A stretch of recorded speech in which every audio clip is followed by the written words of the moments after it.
ડીસામાં હવે આવી ગયું છે ગૌ ભોજન રથ, જે ડીસાની દરેક સોસાયટીમાં ફરીને ગાયો માટે ઘાસચારો, ગોળ રોટલી કે લીલા શાકભાજી કે પછી અનાજ કઠોળ તમે આપી શકો છો અને ગૌ સેવામાં તમે તમારો સહયોગ આપી શકો છો.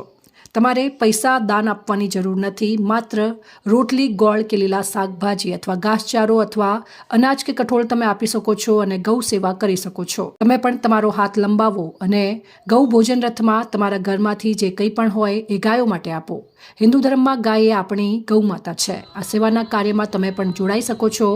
તમારા ઘર આગળ આ ગૌ ભોજન રથ આવે તો તેમાં તમે ગાયોની સેવા માટે દાન આપી શકો છો અને એ દાનમાં તમારે પૈસા આપવાની જરૂર નથી. માત્ર લીલા શાકભાજી, ગોળ, રોટલી કે પછી અનાજ, કઠોળ આપી શકો છો.